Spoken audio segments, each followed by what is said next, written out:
അനലിസ്റ്റുകൾ 2026 ഉറ്റുനോക്കുന്ന 3 Indian small cap സ്റ്റോക്കുകളെ പറ്റിയാണ് ഇന്നത്തെ നമ്മുടെ വീഡിയോ. ഇന്ത്യൻ സ്റ്റോക്ക് മാർക്കറ്റ് ഒരു പുതിയ കുതിപ്പിന് റെഡിയാവുകയാണ്.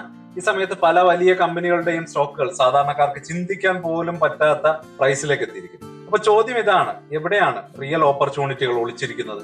ഒരുപക്ഷെ അധികം ആരും ശ്രദ്ധിക്കാത്ത സ്മോൾ ക്യാപ് സ്റ്റോക്കുകളിലായിരിക്കും ആ ഒരു ഓപ്പർച്യൂണിറ്റി ഉണ്ടാവുക. അനലിസ്റ്റുകൾ 2026 വലിയ പ്രതീക്ഷയോടെ നോക്കുന്ന, ഇന്ന് കുറഞ്ഞ വിലയിലാണെങ്കിലും ഫ്യൂച്ചറിൽ നല്ല റിട്ടേൺസ് തരാൻ സാധ്യതയുണ്ടെന്ന് കരുതുന്ന 3 സ്മോൾ ക്യാപ് സ്റ്റോക്കുകളെയാണ് നമ്മൾ ഇന്ന് പരിചയപ്പെടാൻ പോകുന്നത്. ഈ ഒരു സ്റ്റോക്കുകളുടെ ഫൈനാൻഷ്യൽ കണ്ടീഷൻ, ഗ്രോത്ത് പൊട്ടൻഷ്യൽ, പിന്നെ നമ്മൾ തീർച്ചയായും അറിഞ്ഞിരിക്കേണ്ട റിസ്കുകൾ, ഇതെല്ലാം നമുക്ക് ഡീറ്റെയിൽ ആയിട്ട് മനസ്സിലാക്കാം. Welcome to the eye opener video of Dhanam smart savings and investment solutions. അപ്പൊ നിങ്ങൾ ആദ്യമായിട്ടാണ് ഈ ചാനൽ കാണുന്നതെങ്കിൽ stock market, investment, personal finance എന്നിവയെ പറ്റി സിമ്പിൾ ആയിട്ട് സംസാരിക്കുന്ന ഞങ്ങളുടെ ചാനൽ ഒന്ന് സബ്സ്ക്രൈബ് ചെയ്യാൻ മറക്കരുത്. ആദ്യം തന്നെ നമുക്ക് മനസ്സിലാക്കാം എന്താണ് ഈ സ്മോൾ ക്യാപ് സ്റ്റോക്കുകൾ. പേര് സൂചിപ്പിക്കുന്നത് പോലെ തന്നെ മാർക്കറ്റ് ക്യാപിറ്റലൈസേഷൻ കുറഞ്ഞ ചെറിയ കമ്പനികളാണ്. ഇവയ്ക്ക് വളരാനുള്ള സാധ്യത, അതായത് ഗ്രോത്ത് പൊട്ടൻഷ്യൽ വളരെ കൂടുതലാണ്. മറ്റൊരു രീതിയിൽ പറഞ്ഞാൽ മൾട്ടി ബാഗർ ആകാനുള്ള കഴിവുണ്ട്. പക്ഷെ അതിനനുസരിച്ച് റിസ്ക്കും കൂടുതലാണ്. അതുകൊണ്ട് തന്നെ ഈ വീഡിയോ ഒരു സ്റ്റോക്ക് വാങ്ങാനോ വിൽക്കാനോ ഉള്ള ഒരു റെക്കമെൻഡേഷൻ അല്ല. പൂർണ്ണമായിട്ടും നിങ്ങളുടെ അറിവിലേക്കും നിങ്ങളുടെ അനാലിസിസിനും വേണ്ടിയിട്ടുള്ള ഒരു ചവിട്ടുപടിയായിട്ട് നിങ്ങൾക്ക് ഇതിനെ ഉപയോഗിക്കാം. അപ്പൊ നമ്മുടെ ലിസ്റ്റിലെ ആദ്യത്തെ സ്റ്റോക്ക് ഏതാണെന്ന് നമുക്ക് മനസ്സിലാക്കാം. നമ്മുടെ ലിസ്റ്റിലെ ആദ്യത്തെ സ്റ്റോക്ക് ഓയിൽ ആൻഡ് ഗ്യാസ് സെക്ടറിൽ നിന്നുള്ള Jindal drilling and industries limited ആണ്. കടലിൽ എണ്ണ ഖനനം ചെയ്യാൻ ആവശ്യമായിട്ടുള്ള സർവീസുകളും റിഗുകളും ഒക്കെ ഡെവലപ്പ് ചെയ്യുന്ന ഒരു കമ്പനിയാണ്. റീസെന്റ് കണക്കുകൾ നോക്കിക്കഴിഞ്ഞാൽ കമ്പനി വളരെ മികച്ച പെർഫോമൻസ് ആണ് കാഴ്ചവെക്കുന്നത്. കമ്പനിയുടെ ഫിനാൻഷ്യൽ പെർഫോമൻസിലേക്ക് നോക്കുകയാണെങ്കിൽ 2025 സെപ്റ്റംബർ അവസാനിച്ച ക്വാർട്ടറിൽ കമ്പനിയുടെ നെറ്റ് പ്രോഫിറ്റ് അതിന് മുമ്പത്തെ വർഷവുമായിട്ട് താരതമ്യം ചെയ്യുമ്പോൾ വലിയൊരു കുതിച്ചുചാട്ടം നടന്നു. ഏകദേശം 132 കോടി രൂപയായിട്ടാണ് അവരുടെ പെർഫോമൻസ് വർദ്ധിച്ചത്. ഒരു പഴയ കേസിന്റെ ഒത്തുതീർപ്പിലൂടെ കിട്ടിയ ഒരു തുകയും ഈ ഒരു ലാഭത്തിൽ ഉൾപ്പെടുത്തിയിട്ടുണ്ട്. കമ്പനിയുടെ റവന്യൂ ഇക്കാലത്തിൽ ഏകദേശം 38% വർദ്ധിച്ച് 238 കോടി രൂപയിൽ. അപ്പൊ എന്തുകൊണ്ടാണ് അനലിസ്റ്റുകൾ ഈ സ്റ്റോക്കിൽ കണ്ണുവയ്ക്കാൻ കാരണം എന്ന് നമുക്ക് മനസ്സിലാക്കാം. ഒന്നാമതായിട്ട് സ്ട്രോങ് ഓർഡർ ബുക്ക് ഉണ്ട്. കമ്പനിക്ക് oil and natural gas corporation ONGCയിൽ നിന്ന് പുതിയ കോൺട്രാക്ടുകൾ ലഭിച്ചത് വഴി ഓർഡർ ബുക്ക് ശക്തമായിട്ട് തന്നെ നിലനിൽക്കുന്നുണ്ട്. ഇത് വരുന്ന മാസങ്ങളിൽ കമ്പനിക്ക് സ്റ്റേബിൾ ആയിട്ടുള്ള ഒരു റവന്യൂ ഉറപ്പാക്കാൻ സഹായിക്കും. അതുപോലെ തന്നെ മെച്ചപ്പെട്ട ഫിനാൻഷ്യൽ കണ്ടീഷനാണ് കമ്പനിയുടെ. കമ്പനി അവരുടെ ഡെപ്റ്റ് കുറച്ചു കൊണ്ടുവരികയാണ്. വളരെ പോസിറ്റീവ് ആയിട്ടുള്ള ഒരു സൈനാണിത്. ഫിനാൻഷ്യലി കൂടുതൽ സെക്യൂരിറ്റി നൽകുന്നു. ക്രിസിൽ പോലെയുള്ള റേറ്റിംഗ് ഏജൻസികൾ കമ്പനിയുടെ ബിസിനസ് റിസ്ക് പ്രൊഫൈൽ മികച്ചതാണ് എന്ന് വിലയിരുത്തുന്നു. എഫിഷ്യൻസി നോക്കുകയാണെങ്കിൽ കമ്പനി അതിന്റെ ക്യാപിറ്റൽ എത്രത്തോളം എഫിഷ്യന്റ് ആയിട്ട് ഉപയോഗിക്കുന്നു എന്നതിന്റെ സൂചകമായുള്ള ഡെപ്റ്റ് പ്രൊട്ടക്ഷൻ മെട്രിക്കുകൾ ഹെൽത്തിയായ നിലയിലാണുള്ളത്. ഇനി അറിഞ്ഞിരിക്കേണ്ട മറ്റു റിസ്കുകൾ എന്തൊക്കെയാണ്? ക്രൂഡ് ഓയിലിന്റെ വില ഒരു റിസ്ക് ആണ്. ഓയിൽ ആൻഡ് ഗ്യാസ് കമ്പനി ആയതുകൊണ്ട് തന്നെ ഗ്ലോബൽ മാർക്കറ്റിലെ ക്രൂഡ് ഓയിൽ വിലയിൽ ഉണ്ടാകുന്ന മാറ്റങ്ങൾ കമ്പനിയുടെ റവന്യൂവിനെയും പ്രോഫിറ്റിനെയും നേരിട്ട് ബാധിക്കും. കോൺട്രാക്ടുകളെ ആശ്രയിക്കുന്നത് ഒരു റിസ്ക് ആണ്. കമ്പനിയുടെ വരുമാനം പ്രധാനമായിട്ടും ഓയിൽ കമ്പനികളിൽ നിന്ന് കിട്ടുന്ന കോൺട്രാക്ടുകളെ ആശ്രയിച്ചാണ്. വലിയ കോൺട്രാക്ട് നഷ്ടപ്പെട്ടാൽ അത് കമ്പനിക്ക് വലിയ തിരിച്ചടിയാകും. അതുപോലെ തന്നെ ഓപ്പറേഷണൽ റിസ്കുകൾ, ഓഫ്ഷോർ ഡ്രില്ലിംഗ് ടെക്നിക്കലി കോംപ്ലക്സും വളരെയേറെ റിസ്ക്കും നിറഞ്ഞതാണ്. ചുരുക്കി പറഞ്ഞാൽ ജിൻഡാൽ ഡ്രില്ലിംഗ് ശക്തമായിട്ടുള്ള ഫിനാൻഷ്യൽ ബേസും ഗ്രോത്ത് പൊട്ടൻഷ്യലുമുള്ള ഒരു സ്മോൾ ക്യാപ് കമ്പനിയാണ്. എങ്കിലും ഈ ഒരു സെക്ടറിലെ റിസ്കുകളെ കുറിച്ച് ഇൻവെസ്റ്റേഴ്സിന് നല്ല ധാരണ ഉണ്ടാവണം. സ്റ്റോക്കിന്റെ ഒരു ടെക്നിക്കൽ ചാർട്ട് ഇവിടെ കൊടുത്തിട്ടുണ്ട്. ചാർട്ടിൽ സപ്പോർട്ട് ആൻഡ് റെസിസ്റ്റൻസ്, അതുപോലെ തന്നെ മൂവിംഗ് ആവറേജസ് 50, 100, 200 മൂവിംഗ് ആവറേജസ് ഒക്കെ ഇവിടെ മാർക്ക് ചെയ്തിട്ടുണ്ട്. നമ്മുടെ ലിസ്റ്റിലെ രണ്ടാമത്തെ സ്റ്റോക്ക് തികച്ചും ഡിഫറന്റ് ആയിട്ടുള്ള ഒരു പിക്ചർ ആണ് തരുന്നത്. സ്റ്റീൽ ഉണ്ടാക്കാൻ അത്യാവശ്യമായിട്ടുള്ള ഫെറോ അലോയിഡ് നിർമ്മിക്കുന്ന ഇന്ത്യയിലെ പ്രമുഖ കമ്പനികളിൽ ഒന്നാണ് മൈത്താൻ അലോയ്. ഈ സ്റ്റോക്ക് അനലിസ്റ്റുകളുടെ വാച്ച് ലിസ്റ്റിൽ വരാനുള്ള ഒരു പ്രധാന കാരണം അതിന്റെ കിടിലൻ പെർഫോമൻസ് കൊണ്ടല്ല, മറിച്ച് അതിന്റെ ഇപ്പോഴത്തെ അവസ്ഥയും അതിൽ ഒളിഞ്ഞിരിക്കുന്ന ഒരു പാഠവുമാണ്. സ്മോൾ ക്യാപ് ഇൻവെസ്റ്റ്മെന്റ് എത്രത്തോളം റിസ്കി ആണെന്ന് കാണിച്ചു തരുന്ന ഒരു നല്ല എക്സാമ്പിൾ ആണിത്. ശ്രദ്ധിച്ച് മനസ്സിലാക്കിയാൽ 2025 ജൂണിൽ അവസാനിച്ച ക്വാർട്ടറിൽ നല്ല പ്രോഫിറ്റ് റിപ്പോർട്ട് ചെയ്ത കമ്പനി തൊട്ടടുത്ത ക്വാർട്ടറിൽ നഷ്ടത്തിലേക്ക് കുത്തി വീണു. കമ്പനിക്ക് ഏകദേശം 120 കോടി രൂപയുടെ നഷ്ടം സംഭവിച്ചു. റവന്യൂ ആകട്ടെ കഴിഞ്ഞ വർഷം ഇതേ സമയത്തേക്കാൾ ഏതാണ്ട് 22% ഇടിയുകയും ചെയ്തു. എന്തുകൊണ്ടാണ് ഈ വീഴ്ച? Cyclical industry, metal alloyed industry ഒരു സൈക്കിൾ പോലെയാണ്. അതായത് എക്കണോമിക് ഗ്രോത്ത് ഉള്ളപ്പോൾ ഈ ഒരു പ്രോഡക്റ്റുകൾക്ക് ഡിമാൻഡുകൾ കൂടും, വില ഉയരും, കമ്പനികൾ വലിയ പ്രോഫിറ്റ് ഉണ്ടാക്കും. എന്നാൽ സാമ്പത്തിക മാന്ദ്യം വരുമ്പോൾ ഡിമാൻഡ് കുറയുകയും വില ഇടിയുകയും കമ്പനികൾ നഷ്ടത്തിലാവുകയും ചെയ്യും. മൈത്താൻ അലോയ്ഡ് ഇപ്പോൾ ഈ ഒരു സൈക്കിളിന്റെ താഴ്ന്ന ഘട്ടത്തിലൂടെയാണ് കടന്നു പോകുന്നത്. ഏറ്റവും പുതിയ ക്വാർട്ടറിൽ സെയിൽസിൽ കാര്യമായിട്ടുള്ള ഇടിവുണ്ടായി.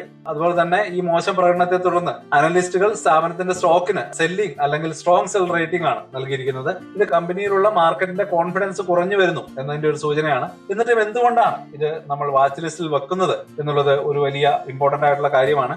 കമ്പനി നഷ്ടത്തിലാണെങ്കിലും ചില വാല്യൂ ഇൻവെസ്റ്റിംഗ് അളവുകോലുകൾ വെച്ച് നോക്കുമ്പോൾ, ഉദാഹരണത്തിന് പ്രൈസ് ടു ബുക്ക് വാല്യൂ, സ്റ്റോക്കിന് അട്രാക്റ്റീവ് ആയിട്ടുള്ള പ്രൈസ് ആണ് എന്ന് വാദിക്കുന്നവരുണ്ട്. അതുപോലെ തന്നെ സൈക്ലിക്കൽ റിക്കവറി, ഇന്ന് നഷ്ടത്തിലാണെങ്കിലും ഫ്യൂച്ചറിൽ സ്റ്റീൽ ഒരു ഇൻഡസ്ട്രി റിക്കവറി നടത്തുമ്പോൾ ഫെറോ അലോയിഡ്സിന്റെ ഡിമാൻഡ് കൂടാനും മൈതാൻ അലോയിഡ്സ് വീണ്ടും പ്രോഫിറ്റിലാവാനും സാധ്യതയുണ്ട്.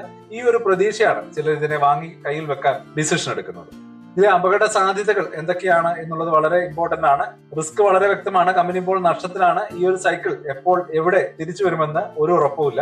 മാർക്കറ്റ് സെന്റിമെന്റ്സും അത്ര പോസിറ്റീവ് അല്ല. അതിനാൽ തന്നെ മൈതാൻ അലോയിഡ് ഹൈ റിസ്ക് എടുക്കാൻ തയ്യാറുള്ള, ഇൻഡസ്ട്രിയെ കുറിച്ച് നന്നായിട്ട് പഠിച്ചവർക്ക് മാത്രം പറ്റിയ ഒരു സ്റ്റോക്കാണ്. സാധാരണ ഇൻവെസ്റ്റേഴ്സിന് ഇതൊരു പാഠമാണ്. സ്മോൾ ക്യാപ് സ്റ്റോക്കുകൾക്ക് നിങ്ങളുടെ കാശ് ഡബിൾ ആക്കാൻ കഴിയും. അതുപോലെ തന്നെ വലിയ നഷ്ടങ്ങൾ വരുത്താൻ വളരെ എളുപ്പത്തിൽ സാധിക്കും. അപ്പൊ നിങ്ങൾക്ക് ഈ വിഷയത്തിൽ എന്ത് തോന്നുന്നു? കമ്പനി നഷ്ടത്തിലാണെങ്കിലും വില കുറവാണെന്ന് ഒറ്റ കാരണം കൊണ്ട് അതിൽ ഇൻവെസ്റ്റ് ചെയ്യുന്ന ബുദ്ധിയാണോ? നിങ്ങളുടെ അഭിപ്രായങ്ങൾ കമന്റുകളായിട്ട് അറിയിക്കുക. ഇനി മൂന്നാമത്തെ സ്റ്റോക്ക് KNR കൺസ്ട്രക്ഷൻ ലിമിറ്റഡ്. ലിസ്റ്റിലെ അവസാനത്തെ സ്റ്റോക്കാണ്. ഇൻഫ്രാസ്ട്രക്ചർ സെക്ടറിലെ KNR കൺസ്ട്രക്ഷൻസ് റോഡുകൾ, പാലങ്ങൾ, ഇറിഗേഷൻ പ്രോജക്ടുകൾ എന്നിവ നിർമ്മിക്കുന്ന ഒരു മുൻനിര കമ്പനിയാണ്. ഈ കമ്പനി റീസെന്റ് ആയിട്ട് ചില ചാലഞ്ചസ് നേരിടുന്നുണ്ടെങ്കിലും ലോങ് ടൈമിലേക്ക് നല്ലൊരു പൊട്ടൻഷ്യൽ നിലനിർത്തുന്നു എന്നതാണ് ശ്രദ്ധേയം. 2025 സെപ്റ്റംബറിൽ അവസാനിച്ച ക്വാർട്ടറിൽ കമ്പനിയുടെ പെർഫോമൻസ് അല്പം നിരാശാജനകമായിരുന്നു. റവന്യൂ കഴിഞ്ഞ വർഷത്തെ അപേക്ഷിച്ച് ഏകദേശം 67% കുറഞ്ഞ് 654 കോടി രൂപയായി. നെറ്റ് പ്രോഫിറ്റ് ഏതാണ്ട് 26% ഇടിഞ്ഞ് 104 കോടി രൂപയിലെത്തി. കേരളത്തിൽ നാഷണൽ ഹൈവേ 66 നിർമ്മാണവുമായിട്ട് ബന്ധപ്പെട്ട് ചില പ്രശ്നങ്ങളെ തുടർന്ന് നാഷണൽ ഹൈവേ അതോറിറ്റി കമ്പനിയെ താൽക്കാലികമായിട്ട് ബിഡിങ്ങിൽ നിന്ന് വിലക്കിയിരുന്നു. ഇതും ഒരു തിരിച്ചടിയായി. എങ്കിലും പിന്നീട് ഈ പ്രശ്നങ്ങൾ പരിഹരിക്കപ്പെട്ടു എന്നാണ് അറിയാൻ കഴിഞ്ഞത്. അപ്പോൾ എന്തുകൊണ്ടാണ് അനലിസ്റ്റുകൾ ഇപ്പോഴും ഈ സ്റ്റോക്കിൽ ശ്രദ്ധിക്കുന്നത് എന്നുള്ളതാണ് നമ്മൾ മനസ്സിലാക്കേണ്ടത്. ഒന്നാമത്തേത് സ്ട്രോങ് ഓർഡർ ബുക്ക്. ചാലഞ്ചസ് ഉണ്ടെങ്കിലും കമ്പനിയുടെ കയ്യിലുള്ള ഓർഡറുകൾ ശക്തമാണ്. 2025 സെപ്റ്റംബർ അവസാനത്തിലെ കണക്കുകൾ അനുസരിച്ച് ഏകദേശം 8700 കോടി രൂപയുടെ ഓർഡറുകൾ കയ്യിലുണ്ട്. ഇത് കമ്പനിയുടെ അടുത്ത കുറച്ച് വർഷത്തേക്കുള്ള റവന്യൂ ഒരു പരിധി വരെ ഉറപ്പാക്കുന്നുണ്ട്. അതുപോലെ തന്നെ government focus, Indian government infrastructure ഡെവലപ്മെന്റിന് വലിയ പ്രാധാന്യം നൽകുന്നുണ്ട്. റോഡുകൾക്കും മറ്റു അടിസ്ഥാന സൗകര്യങ്ങൾക്കുമായിട്ട് ബഡ്ജറ്റിൽ വലിയ തുകകൾ വകയിരുത്തുമ്പോൾ KNR കൺസ്ട്രക്ഷൻസ് പോലെയുള്ള കമ്പനികൾക്ക് ഫ്യൂച്ചറിൽ പുതിയ പ്രോജക്റ്റുകൾ ലഭിക്കാൻ സാധ്യതയുണ്ട്. മൂന്നാമതായിട്ട് അസറ്റ് മോണിറ്റൈസേഷൻ. കമ്പനി അടുത്തിടെ തങ്ങളുടെ 4 റോഡ് പ്രോജക്റ്റുകൾ വിൽക്കാൻ ഒരു ഡീലിൽ ഏർപ്പെട്ടിരുന്നു. ഇതിലൂടെ ലഭിക്കുന്ന പണം കമ്പനിയുടെ കടം കുറയ്ക്കാനും പുതിയ പ്രോജക്റ്റുകളിൽ ഫോക്കസ് ചെയ്യാനും സഹായിക്കും. നാലാമതായിട്ട് എക്സ്പീരിയൻസ്. 2 പതിറ്റാണ്ടിലേറെ എക്സ്പീരിയൻസ് ഉള്ള KNR കോംപ്ലക്സ് ആയിട്ടുള്ള പ്രോജക്റ്റുകൾ നടപ്പിലാക്കുന്നതിൽ കഴിവ് തെളിയിച്ച കമ്പനിയാണ്. ഈ കമ്പനിയുടെ അപകട സാധ്യതകൾ എന്തൊക്കെയാണ് എന്ന് കൂടി നമ്മൾ മനസ്സിലാക്കേണ്ടതുണ്ട്. ഒന്നാമതായിട്ട് പ്രോജക്റ്റിലെ താമസം. ഗവൺമെന്റ് പ്രോജക്റ്റുകൾ പലപ്പോഴും ഭൂമി ഏറ്റെടുക്കൽ, പെർമിഷൻ എന്നിവ കാരണം ഡിലേ ആകാൻ സാധ്യതയുണ്ട്. ഇത് കമ്പനിയുടെ റവന്യൂവിനെ സാരമായിട്ട് ബാധിക്കും. രണ്ടാമതായിട്ട് ഗവൺമെന്റ് പോളിസികളെയും ഇൻഫ്രാസ്ട്രക്ചർ ഇൻവെസ്റ്റ്മെന്റിനെയും വലിയ തോതിൽ ആശ്രയിക്കുന്നുണ്ട്. ഗവൺമെന്റിന്റെ പ്രയോറിറ്റികൾ മാറിയാൽ അത് കമ്പനിയെ നെഗറ്റീവായിട്ട് ബാധിച്ചേക്കും. കടുത്ത കോമ്പറ്റീഷൻ മറ്റൊരു കാരണമാണ്. ഇൻഫ്രാസ്ട്രക്ചർ രംഗത്ത് കോമ്പറ്റീഷൻ വളരെ കൂടുതലാണ്. ഇത് പ്രോഫിറ്റ് മാർജിനിൽ പ്രഷർ ഉണ്ടാക്കാൻ സാധ്യതയുണ്ട്. ചുരുക്കത്തിൽ KNR കൺസ്ട്രക്ഷൻസ് റീസെന്റ് ആയ ചില തിരിച്ചടികൾ നേരിട്ടെങ്കിലും സ്ട്രോങ് ഓർഡർ ബുക്കും ഗവൺമെന്റ് സപ്പോർട്ടുമുള്ള ഒരു സെക്ടറിൽ പ്രവർത്തിക്കുന്നത് കൊണ്ട് ലോങ് ടൈമിലേക്ക് നമുക്ക് ഒബ്സർവ് ചെയ്യാൻ പറ്റിയ നല്ലൊരു സ്റ്റോക്കാണ്. അപ്പൊ ഇനി ഒരു കൺക്ലൂഷനിലേക്ക് കിടക്കാം. നമ്മൾ 3 ഡിഫറന്റ് സ്വഭാവമുള്ള സ്മോൾ ക്യാപ്പ് ഓഹരികളെയാണ് പരിചയപ്പെട്ടത്. ജിൻഡാൽ ഡ്രില്ലിംഗ് സ്ട്രോങ് ഫിനാൻഷ്യൽസും വ്യക്തമായിട്ടുള്ള ഗ്രോത്ത് സിഗ്നലും ഉള്ള ഒരു കമ്പനിയാണ്.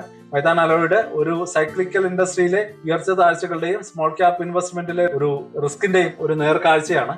അതുപോലെ തന്നെ KNR കൺസ്ട്രക്ഷൻസ് റീസെന്റ് ചാലഞ്ചസിനിടയിലും സ്ട്രോങ് ഓർഡർ ബുക്കിന്റെയും ഗവൺമെന്റിന്റെ സപ്പോർട്ടിന്റെയും പിൻബലമുള്ള ഒരു ഇൻഫ്രാ പ്ലെയർ ആണ്.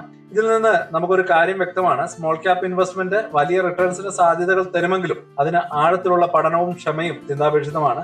ഏതെങ്കിലും ഒരു സ്റ്റോക്കിൽ മാത്രം നിങ്ങളുടെ മുഴുവൻ പണവും ഇൻവെസ്റ്റ് ചെയ്യാതെ ഒരു പോർട്ട്ഫോളിയോ ഉണ്ടാക്കി ഇൻവെസ്റ്റ്മെന്റ് ഡൈവേഴ്സിഫൈ ചെയ്യാൻ എപ്പോഴും ശ്രമിക്കുക.